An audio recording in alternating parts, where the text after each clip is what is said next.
Bon, la cérémonie d'ouverture des Jeux Olympiques est enfin passée et aujourd'hui on va revenir sur les références historiques. Alors on commence avec ce tableau qui a choqué et fasciné le public, la mort de Marie-Antoinette.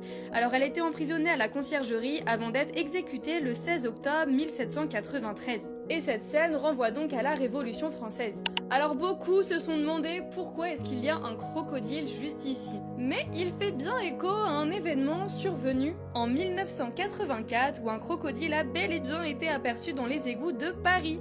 On enchaîne avec la tenue du porteur de flammes qui renvoie à plusieurs personnages emblématiques. On a par exemple le personnage dans Assassin's Creed qui est développé par Ubisoft, soit une entreprise française. Il fait également référence au personnage emblématique de Gaston Leroux, le fantôme de l'opéra, et il renvoie aussi au Masque de fer.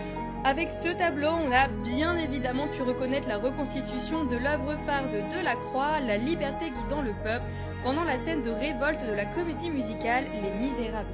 Alors toutes les scènes des jets d'eau dans la Seine renvoient bien évidemment au château de Versailles et plus particulièrement à ses grandes eaux. Alors maintenant on change complètement de registre avec cette montgolfière.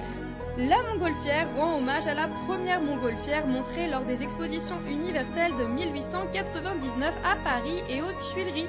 Le fameux cheval renvoie bien évidemment à la figure de Jeanne d'Arc, mais également à celle de la déesse gauloise Sequana qui aurait donné son nom à la Seine.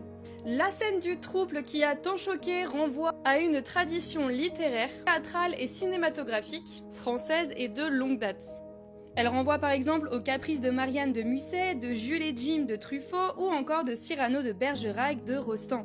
Et puis l'autre scène qui a évidemment choqué un bon nombre de spectateurs, bien c'est cette scène qui renvoie au repas des dieux avec la figuration de Dionysos. Et d'ailleurs, les directeurs artistiques viennent d'affirmer que cette scène ne représente pas la scène, soit le dernier repas du Christ de Léonard de Vinci.